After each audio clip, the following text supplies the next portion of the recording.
everybody to our 5th in the Armchair Traveler series for this year. It is our semi-final, for lack of a better phrase. Our big finale will be in 2 weeks, as Miss Lucy had said. Mr. Julian Eicher will be coming to Edenton, and he'll be speaking over at St. Paul's Church.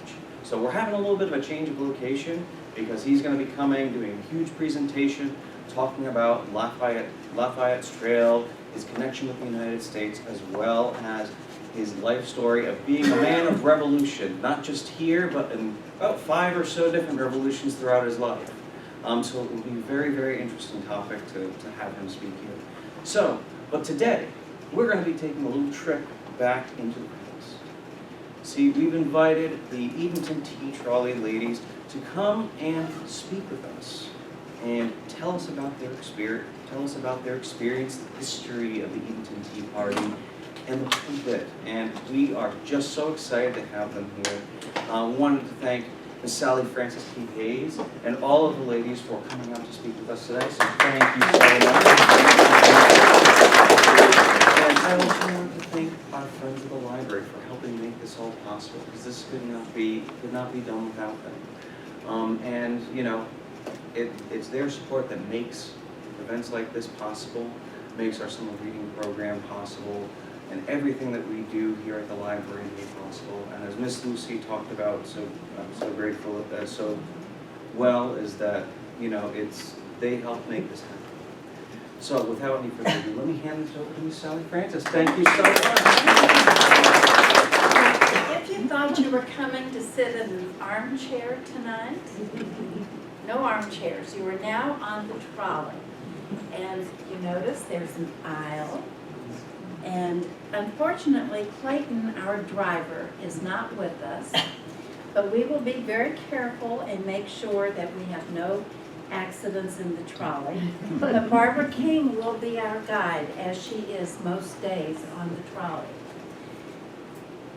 10 years ago, Edenton celebrated the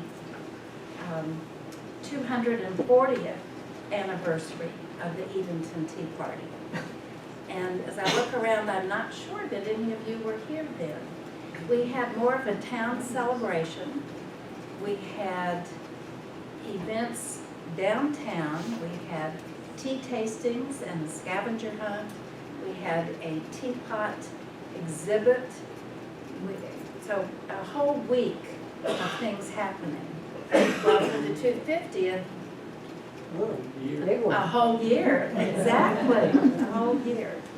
So it was actually a year and 3 months ago when we called together people who were interested, and we met in the town council rooms to brainstorm what would be things that we could do to celebrate the 250th anniversary of the Edenton Tea Party.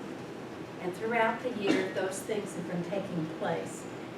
Many of them you haven't seen because they've happened in the schools. And the school programs will culminate on the 25th of October at 10 o'clock in the courthouse green.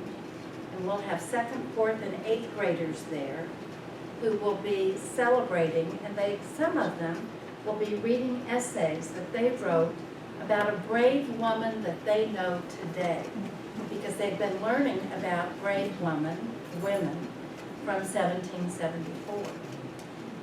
Then on that afternoon and that evening and all the next day, there will be many, many different events taking place. But one thing that's happened throughout the year are our tea trolley tours. And if you knew Annette Wright, she and I started talking once we had that brainstorming meeting about, well, really we should do something on the trolley, obviously. And we came up with the idea of a trolley tour because there are at least 8 places, homes, here in the historic district that are affiliated with a signer of the Edenton Resolves, which is quite remarkable to think about. And I'm sure you've heard that we have in Edenton the largest collection of 18th century homes in North Carolina. But to think that some of those homes are affiliated with a woman who signed the Edenton resolves. They could not be indifferent. They signed the Edenton resolves. So you are about to go on a trolley tour. You'll notice we have a map, and I have a pointer. And as Barbara leads us around on the trolley, I'll show you where we are in some of the homes that you'll be visiting with a woman who lived in that home, who signed the Edenton resolves. Barbara, if you would join us. Welcome.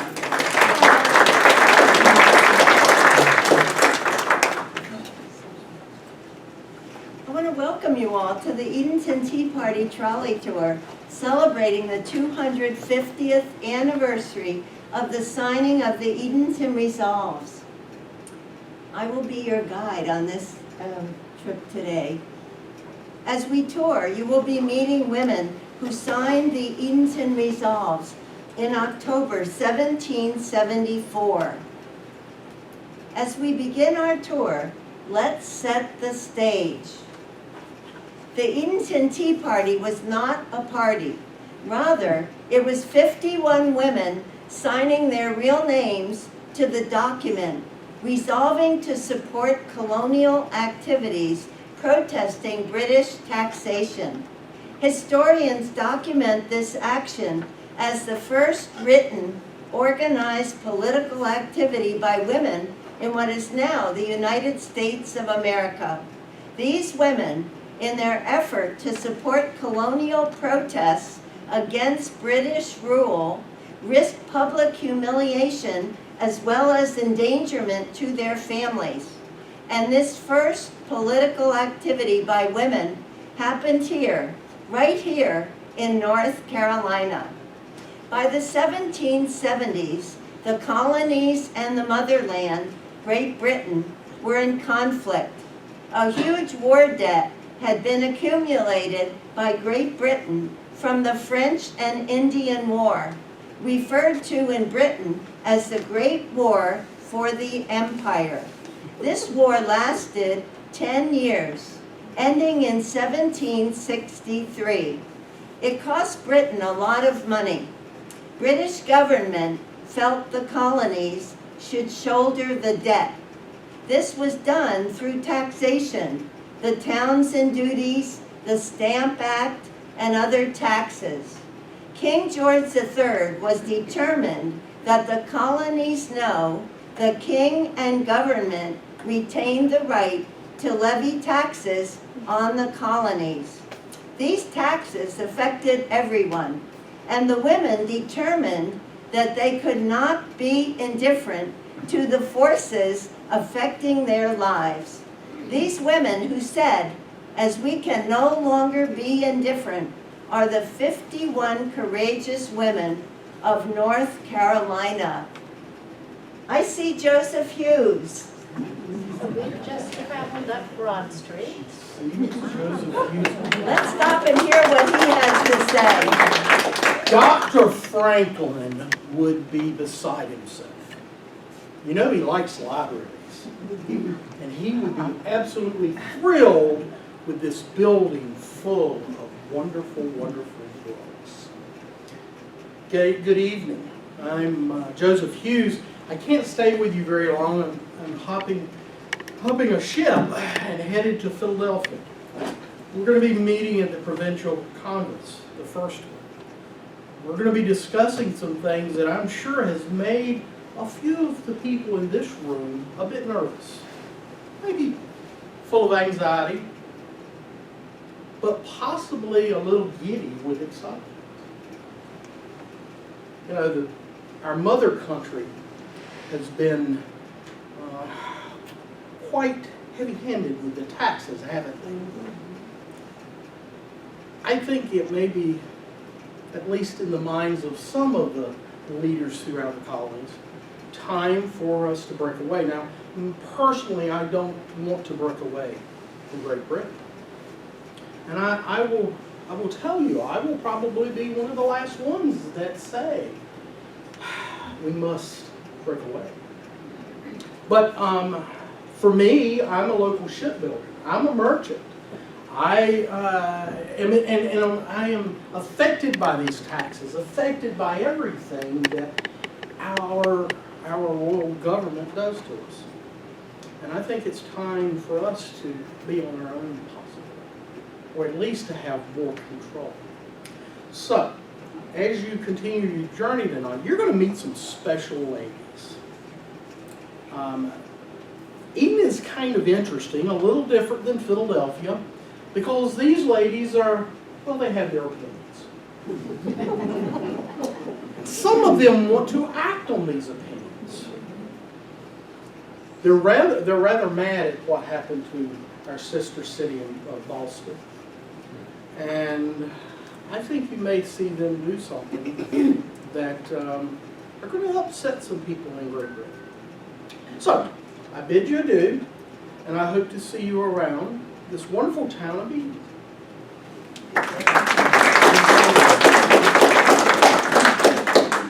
Let's head to the home of the first signer of the Edenton Resolves.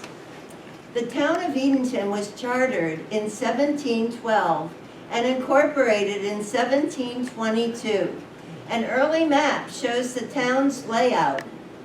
Amazingly, many homes still exist from the year 1774, when the Edenton Resolves were signed.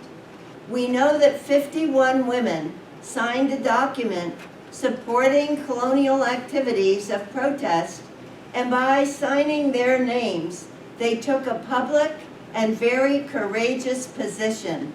On the right is the Lee Hathaway House, built in 1757.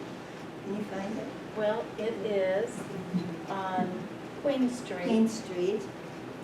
and which I don't, it must be in here.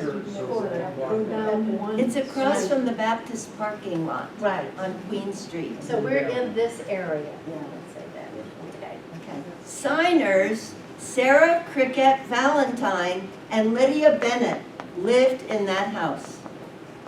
Women from northeastern North Carolina, not just Edenton, we're hearing these discussions about taxation without representation.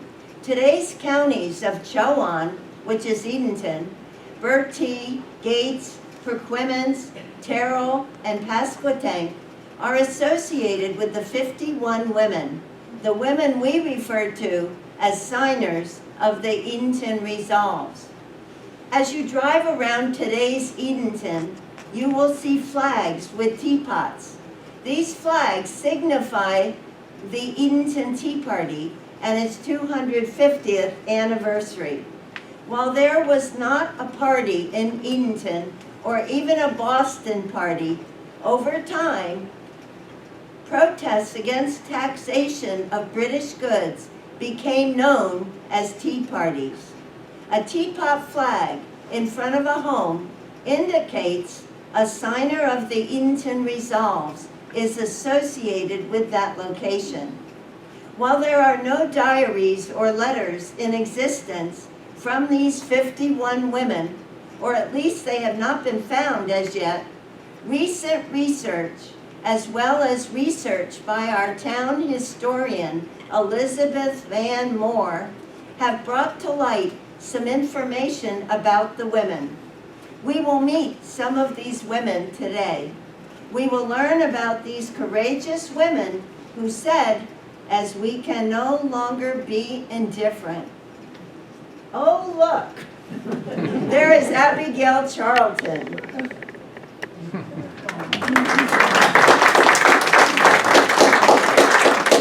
Good afternoon. My name is Abigail Slaughter Charlton. My husband and I built and moved into a house about 5 years ago in 1769, which I'm sorry you can't see it, but it's a beautiful house. A future land agent would describe it thusly: it is a healthy, airy, pleasant situation, as is any in the town. Our son, also Jasper, has married into a fine family to Elizabeth, the daughter of Zedekiah Stone of Pope Plantation in Bertie County. Elizabeth is a gracious young lady with lovely manners, and she has a remarkable brother, David, who wouldn't surprise me, could become the governor himself someday. My husband is very busy with revolutionary politics, as he has been named to the Committee of Safety, which is a provincial, that is to say, of the people, government to do what the British governor will not. Jasper speaks with such eloquence about the courageous exploits of our brave Boston brethren that I rushed with great enthusiasm to pen my name to the Edenton resolves. Indeed, I was first. Some people say that Penelope Barker is the originator of this action. If that be so, why is her name not first? Ask her that when you see it.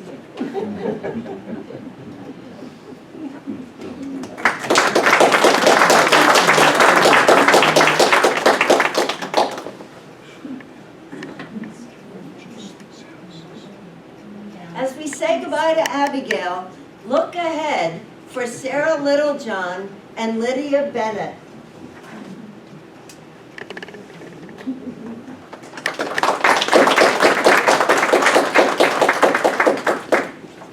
Hello, my name is Sarah Littlejohn. I was born on Valentine's Day, 1747, to Sarah and Joseph Blunt. My grandparents were John and Elizabeth Davis Blunt of Mulberry Hill Plantation. My great-grandfather was George Durant, who is believed to be the first permanent English settler of North Carolina and is sometimes referred to as the father of North Carolina. On November 21st, 1771, I married William Littlejohn, an attorney and a very successful merchant, who was also the commissioner of the Port of Roanoke. If you know where the rectory at St. Paul's is, that land was part of my dowry at the time of our marriage.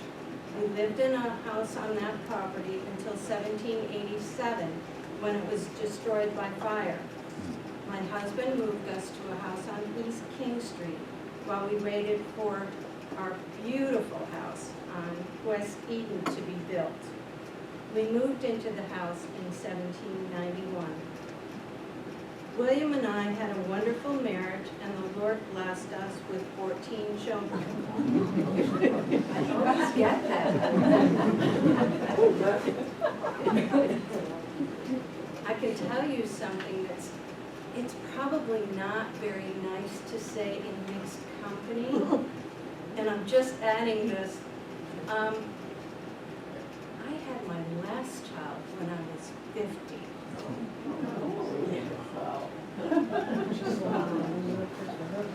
Sadly, as was common in those days, we outlived 9 of those children. We tragically witnessed the drowning death of our 17-year-old daughter, Jane, from the upper porch of the house on West Eden Street. I was 27 when I was the 13th signer of the Edenton Resolves. 5 of my cousins, as well as my mother, also signed the document. My husband was a staunch patriot and served the Whig Party during the Revolution. Did you know he paid 5 shillings for a subscription to hire a rider to bring news from Suffolk, Virginia, so that the people in Edenton knew the updates on the war and also about an impending invasion of North Carolina by Cornwallis. Our house was described by many as a resort of social and political circle and a seat of hospitality.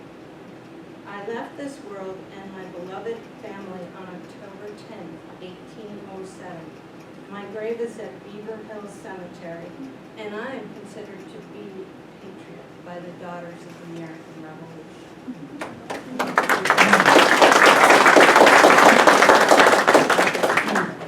Shipping through the harbor of Edenton resulted in Edenton's importance as an economic center for the colony.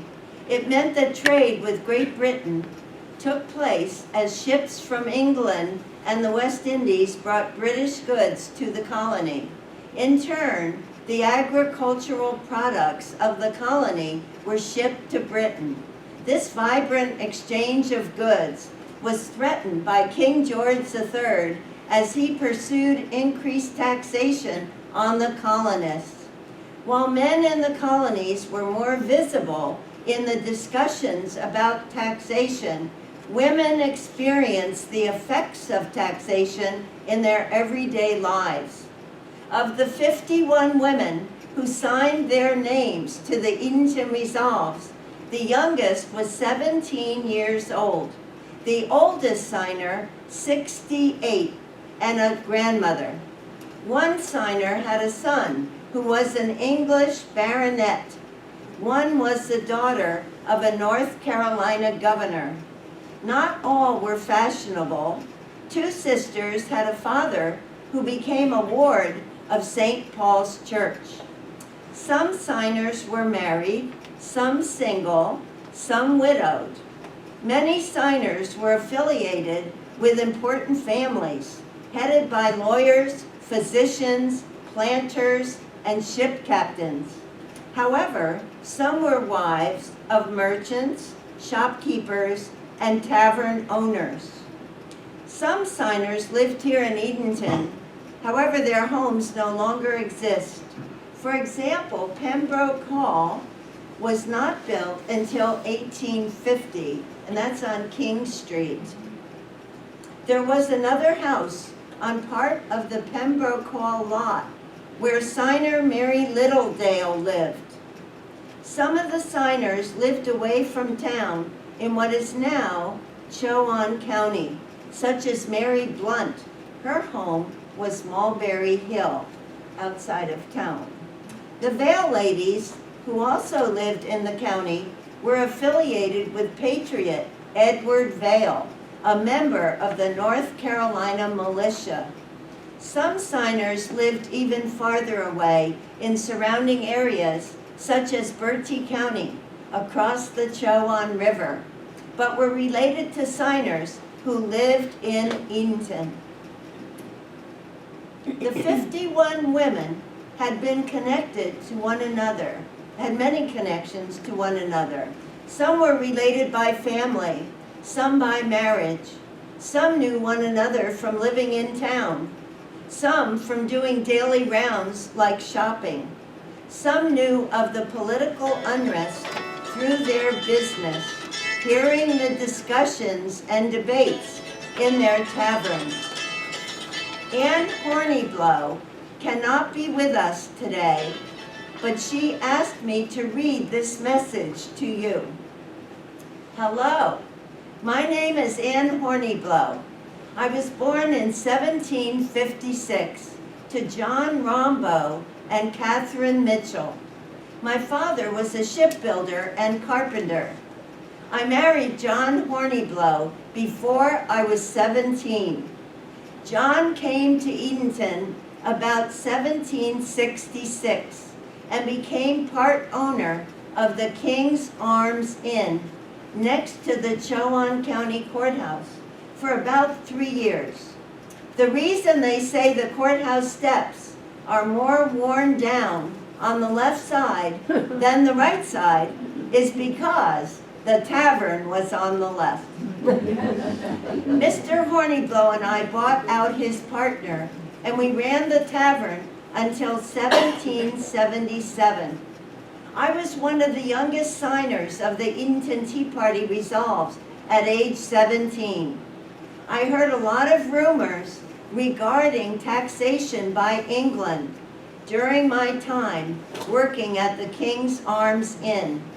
Our tavern was next to the courthouse because this courthouse, dated 1767, was the hub of the colony's political activity.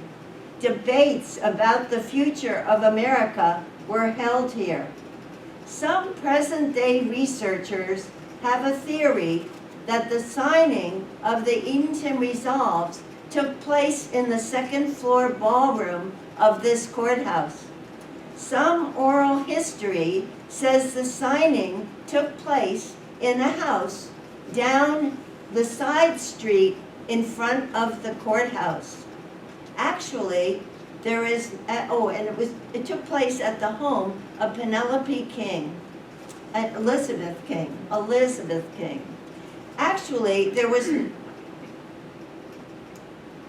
no existing physical proof for either of these ideas. History does have its mysteries. Where the signing of the Edenton Resolves actually took place is one such mystery. Anne Horniblow died about 1782, at about age 27. Her husband was married twice more.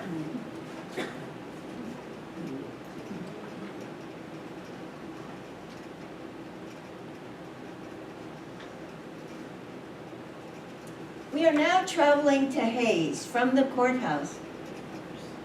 Miss Lydia. Oh, you did, oh, I'm sorry. I'm sorry. That's all right.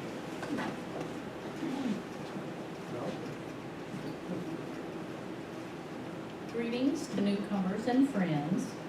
I was so happy today to come from my home on West King Street in my carriage with our favorite bay gelding.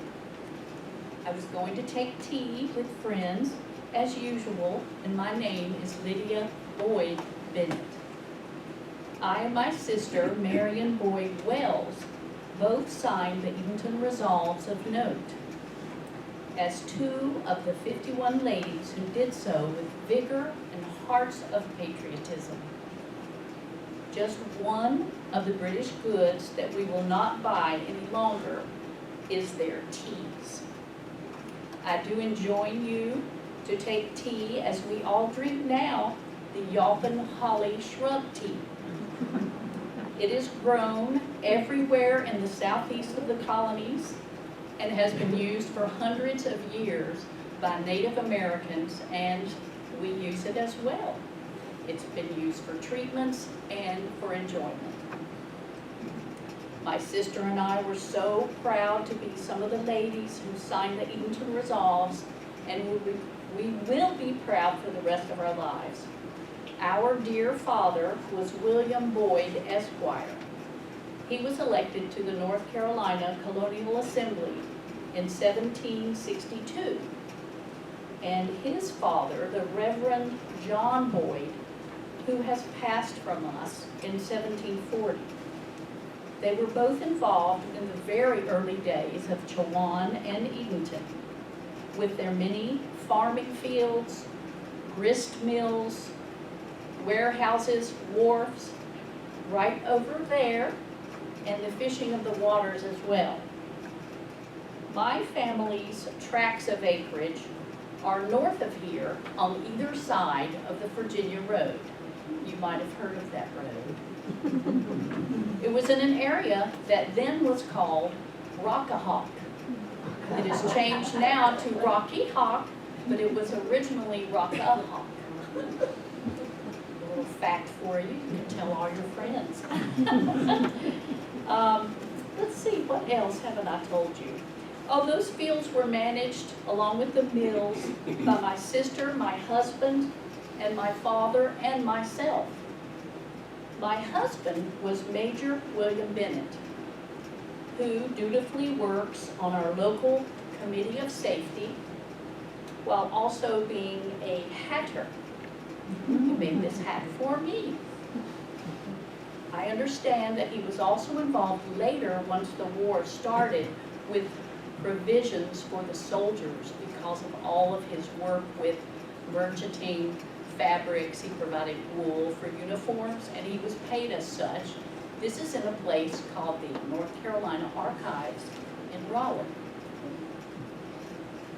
Oh, our children were married, the oldest, sons John Boyd Bennett, Henry Pratt Bennett, Lydia, who we named after myself, and we had Susanna, Margaret, and Sarah. And of course, our right well-loved cousins in the entire region. Be sure to make your acquaintance with the wonderful tea that we now drink.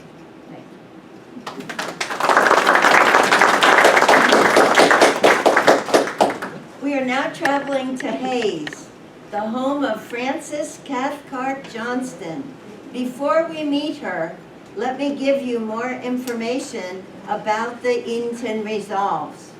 After the resolves were signed and dated October 25th, 1774, they were published in the Virginia Gazette on November 3rd, 1774. The resolves were then sent to London and published, including the names of the signers, in the Morning Chronicle and London Advertiser. Now this is most important. How do we know this really happened? Perhaps it is just an interesting story passed down over the centuries. Well, copies exist of the Virginia and London newspaper articles. And also on March 25th, 1775, a cartoonist published a set of satiric prints. The Society of Patriotic Ladies of Edenton in North Carolina was the fifth in the series. The satire made fun of the American women, depicting them as manly, bad mothers, drunkards, loose women. Copies of the mezzotints are in existence today. Additionally, the papers of James Iredell, a prominent citizen of Edenton, contained a letter from London. This letter was written by James Iredell's brother Arthur and refers to the London newspaper and the cartoon. By the way, James Iredell was so prominent as an attorney that George Washington appointed him to the first United States Supreme Court. We're crossing over the bridge now on Water Street on our way to Hayes. Hayes was the home of Samuel and Frances Johnston, a multi-thousand acre farm. Frances was one of the resolve signers. The White House we pass on the left, known as the Gatehouse, was built in 1765. Frances and Samuel's home no longer exists, but it was in this area. The manor house associated with Hayes was actually built after Samuel died. It was built in 1817 by Frances and Samuel's son, James Cathcart Johnston. Samuel was an outstanding leader in the colony. He was an attorney and a North Carolina representative to the 3rd and 4th Continental Congresses. Let's join Frances at the Johnson Family Cemetery. This cemetery is very significant in Edenton's history and to the Edenton Resolves. 4 signers of the Resolves are buried here. Good morning. I am Frances Cathcart Johnston. I was born in 1751 in Bertie County. My father, Dr. William Cathcart, was born in Scotland. Like Miss Dr. Dickinson of the Kugler House. They both attended the Academy of Medicine in Edinburgh. My father came to the Bertie County in 1741. 1741, where he married my mother and Penelope Mall. Why, in a single act of matrimony, my father gained love, wealth, and fertile acreage. When I was but a child in arms, my mother died. And seeking another wife, my father married Penelope West. And before long, my half-sister came, Margaret. And after that, my half-brother, Gabriel, came.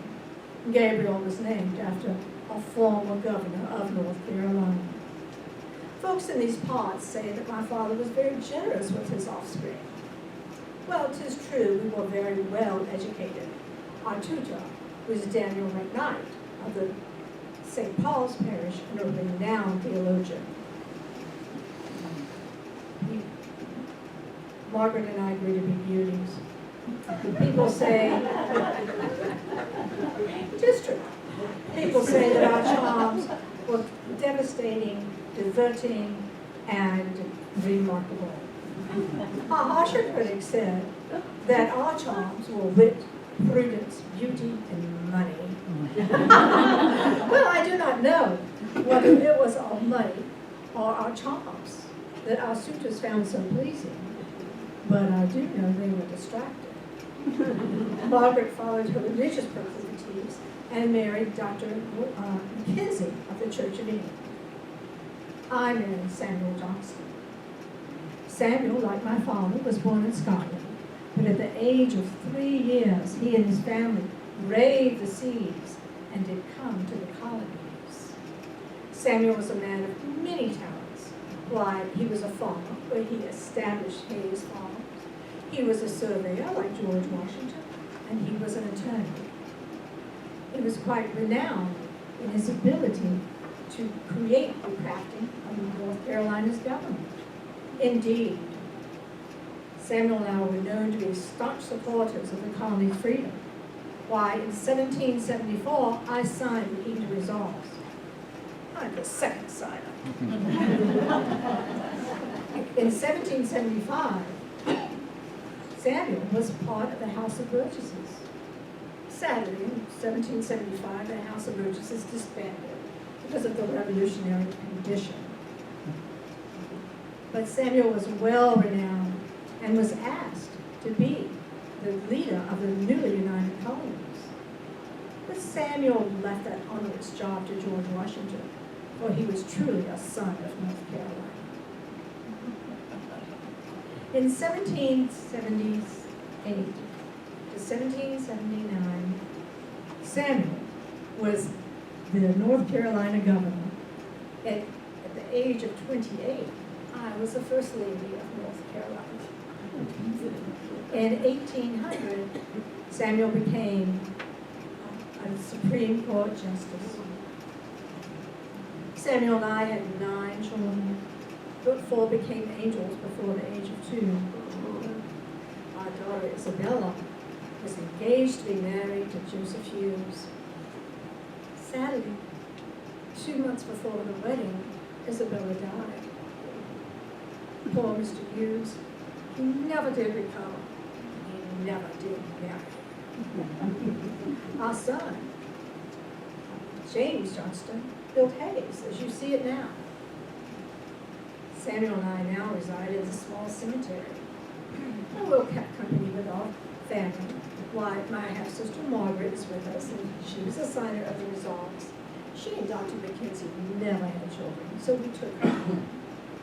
And then Samuel's daughter, sister, Jean. Now, she did have 6 children, but they scattered throughout the colonies, and so she's with us. As is our good friend Penelope Walker and Thomas Walker.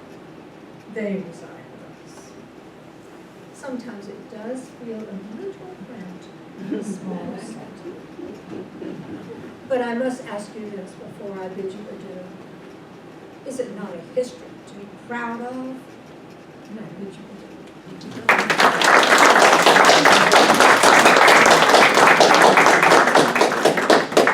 If you are interested in the graves at the cemetery, please come back before 6 p.m. on any day to visit the memory of these courageous women.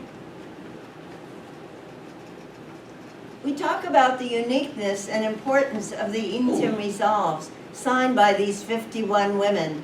Just what was the statement, the Edenton Resolves? Let me read it to you. As we cannot be indifferent on any occasion that appears nearly to affect the peace and happiness of our country, and as it has been thought necessary for the public good to enter into several particular resolves by a meeting of members deputed from the whole province, it is a duty we owe not only to our near and dear connections who have concurred in them, but to ourselves, who are essentially interested in their welfare, to do everything as far as lies in our power to testify our sincere adherence to the same. And we do therefore accordingly subscribe this paper as a witness of our fixed intention and solemn determination to do so. And what are these resolves? As put forth at the New Bern Provincial Congress and then the Continental Congress, the resolves were to suspend trade with Great Britain. No more purchasing of British goods. Even though such action would impose hardships on the families of the 51 women, the signers of the resolves were willing to endure the hardships. The 51 women could not be indifferent. They could not be indifferent to the need to suspend trade with Britain. They could not be indifferent to their country. The women were prepared for trade with Britain to end. They knew hardships would come. Families with shops would have fewer items to sell. Tavern keepers would run out of imported port and Madeira to sell. And planter families would not be able to ship their crops to Britain or elsewhere. Knowing these things, the women from such families did sign the resolves. You have met some of them, and some you have not met, like Jean Johnstone Blair, whose husband had a mercantile business here in Edenton. Imagine 51 women risked their families' livelihoods, but they could not be indifferent. In the history of the Edenton Resolves, another mystery exists. Who drafted the statement and organized the signing of the Edenton Resolves? Was it Abigail Charlton, who was the first signer? After all, her name is first on the list. Or, as some people say, was it Penelope Barker? Some people believe she was the organizer. Penelope was also the aunt of Elizabeth Ormond Dickinson. Our next stop will be at the Cupola House, where Elizabeth, Penelope's niece, lives. Good evening. My name is Elizabeth Elbeck Ormond. You can call me Betsy. I was born in 1752 to Joseph Elbeck and Sarah Paget, sister of Penelope Barker. I married Wyrod Ormond, who was an attorney. He worked closely with Thomas Barker at the North Carolina Assembly in New Bern. I was just 22 when I signed the Edenton Tea Party resolves. I was already a widow of 1 year. We had 2 daughters, Sarah and Nancy. My husband provided in his will, he said, I want you to spare no expense in educating our daughters, and I lived up to that request. In 1777, I married Dr. Samuel Dickinson, who was a prominent physician, a landowner. He was born in Connecticut originally, and he was also a business owner and a partner with Josiah Collins when they developed the Somerset plantation. He owned ships and schooners. This was a large port town. He also owned the Hatch House from 1774 to 1777. I lived there for a brief time until it was sold to James Blunt. Then Dr. Dickinson, because he loved me so much, bought the beautiful Cupola House in 1777. I lived there from 1777 until 1819 when I passed away. We had 8 children, but only 3 lived to adulthood. The daughter Penelope Barker Dickinson Bond continued to live there many, many years, and entirely our family lived there for 141 contiguous years, with the last resident being Tilly Bond. I was a very rich widow. I inherited Blenheim Plantation, Cowhall, and Fortland, all in Chowan County. My aunt, Penelope Barker, died in 1796. I was the only heir. Therefore, I received her original portraits of her and her husband Thomas. They reside in the Cupola House today for that reason. Dr. Dickinson died in 1816. When he passed away, he was buried in a vault in the middle of the Cupola House gardens. After I passed away, they disinterred him and brought him to Blenheim to be beside me.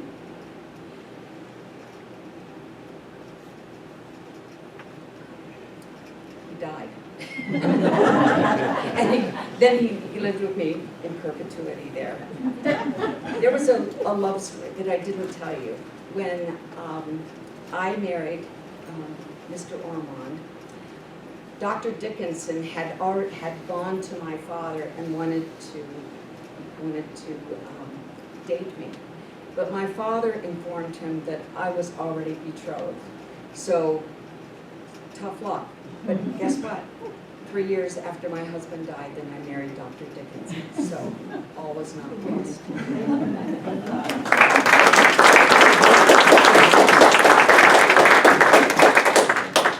I see it is time to send you on your way. Thank you so much for going back in time with us today and celebrating these brave women. But wait. Hello. Hello, everyone. I'm Penelope Barker. Have you been waiting for me? Yes. I was born in 1728, right here in Chowan County at Blenheim Plantation. You've already heard that name before. I was born to Dr. Paget and Elizabeth Blunt was my mother.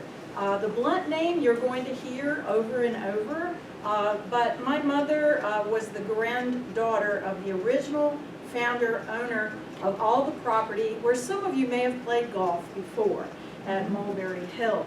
I had an interesting life. You guys probably have heard some of my story, and many of you have visited my house, and not the house of my friend Abby.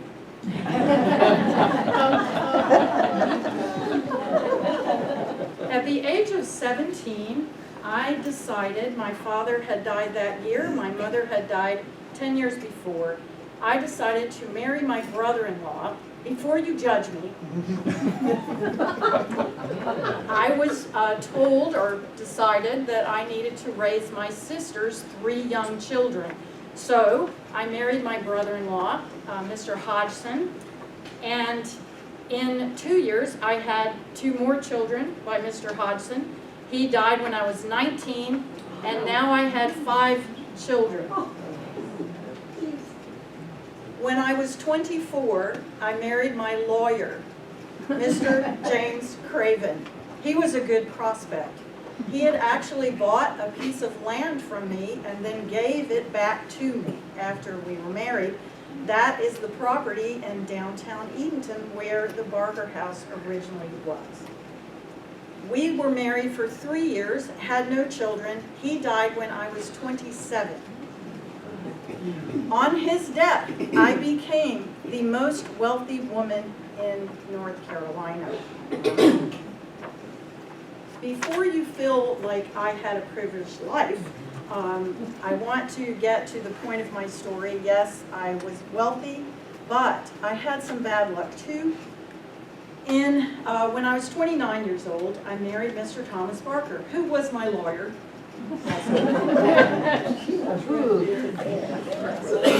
Mr. Barker was a circuit lawyer. He traveled around by horseback and went to where the business was. He also owned a large farm in Bertie County, had been married before, and had 1 daughter whose name was Betsy Barker. Betsy was 12 at our marriage. In those next 3 years of our new marriage, we had 1 child each year, and all passed away. Mr. Barker was appointed or elected the representative for the town of Edenton in London to represent its business interests in London. He left and was gone for, are you ready, 17 years. During that time, I ran everything. Thank you, Abby. I ran everything, including all of our business interests, our farms, and all of that. And during this time, we signed the Edenton Tea Party resolves. Now, no matter what Abigail Charlton says, I was the leader of the document, of the resolves. I want to point out to you that 8 of my relatives signed the document. Mostly cousins, and you know that Blunt name again, so any name that you see on the resolves that has Blunt in it, I'm related to them through my mother. Now, this was an interesting event here in Edenton. We had about, at that time, about 1,700 people in our small town.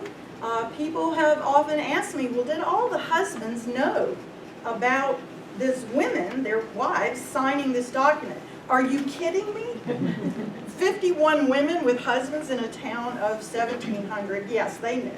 But Mr. Barker was in London at that time when I did this. The document was sent over and, as you've heard, published in newspapers. Mr. Barker finally came back because he had to sign a document stating an oath of allegiance to the Continental Congress. Women were not allowed to sign. So I'll let you think about that for a minute. In any event, we signed and we were able to keep all of our properties. 4 years later, after he came back, we built the Barker House, where many of you have come to visit. We did have other properties, so I kind of consider that house to be our townhouse. In any event, Mr. Barker and I had another 11 years together.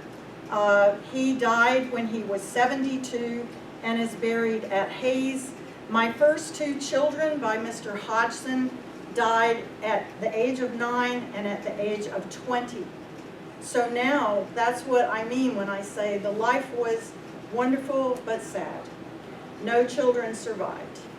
I followed Mr. Barker in death at the age of 68 and am buried near him at the Hayes Cemetery. Anyway, I wanted to thank you guys for coming. This is a reflection of our community, all of you guys here to hear us talk about this, and I would like to now revert to myself for just a minute and compliment all of my cohorts here, including Abby.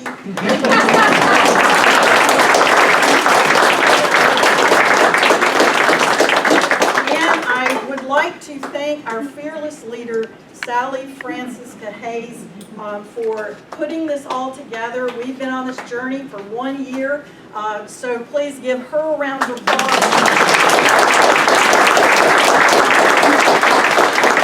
And I would like to just ask if anyone has any questions, and hopefully you won't ask me what Penny had for dinner on October 25th, 1774. Yes? I've lost track. How many husbands? Okay, she had 3 husbands. I think this is not uncommon for the era, but it's uncommon that the woman lived. It's very common that the man lived, because let's face it, they did not have to bear children. Penelope survived 3 husbands and 5 children. So very unusual in that regard. Anybody else have a question? Yes? Now, the Barker House, where it sits, of course, is a new place. But where did the house sit originally? Okay, originally it's where Creswell Furniture is, on Broad. And, you know, I can talk a lot about the house, but you could actually come and hear me in the Barker House talk about the house, but I don't want to keep you too long, and I know you guys have sat there a lot, but the house was built in 1782, and I believe, I'll have to consult my resident historian, I believe Penelope owned that property for a while. Yes, okay. Anyway, thank you guys so much. Anyone else have a question? I want to make a couple of comments. One is, if you look at the historic district, and it's a little hard to follow here, but the trolley goes by the Lee Hathaway House, then around to the Charlton House, then to the Little John House, then down to Pembroke Hall, which was the home originally, not Pembroke Hall, but on the property there was a house for a signer. And then over to East King, which was the Hatch House. And then we have the Cupola House and the Barker House. And then you go out to Hayes. Anybody keeping track of the numbers? How many is that? And then if you kept going out into the county, here's Hayes. If you went out in the county that way, you would get to Mulberry Hill, Deerfield, and Greenfield. And signers lived in those places. And those places still exist. And if you went out into the county that way, you would get to Shelton on Virginia Road, and then wind around to Briall. And so to think that we still have that many structures still in existence affiliated with these 51 women is quite remarkable. So in closing, I want to say that the research that you've heard was done by, of course, Miss Elizabeth Van Moore, but then also more modern research has been done by Lexi, Tobias Jacobone, and as our Director of History and Communications at the Barker House. And each of these people, including Chris and the ladies, have done their own research to bring light into who these women are. The mesotent was mentioned, and that's one of our primary sources that tells us that yes, this event happened. When I first came to Edenton many years ago, when I was dating my husband, and we came to this little town, and someone told me the story of a tea party. And at that time, and that was probably 50 years ago, I thought, oh, isn't that a sweet little story? Well, and so then when we finally moved here, and the story then took on significance because of the research that had been done, and as more research is done, it really is something that we can embrace as not just a folk tale, but as a story that tells us about our community. Next Friday, not next Friday, but in 2 weeks, on the 25th, in the evening at St. Paul's, there will be a retired curator from Williamsburg, Colonial Williamsburg, who will talk about the mezzotents. And that starts at 5:30 and a reception follows it. And you're all invited. It's open to the public free of charge. So please join us for that event. Yes, Annette? Yes. If I may intrude, I wanted to say thank you to Lexi for all of her great research, and to the ladies who did the trolley, and I think they deserve a standing ovation.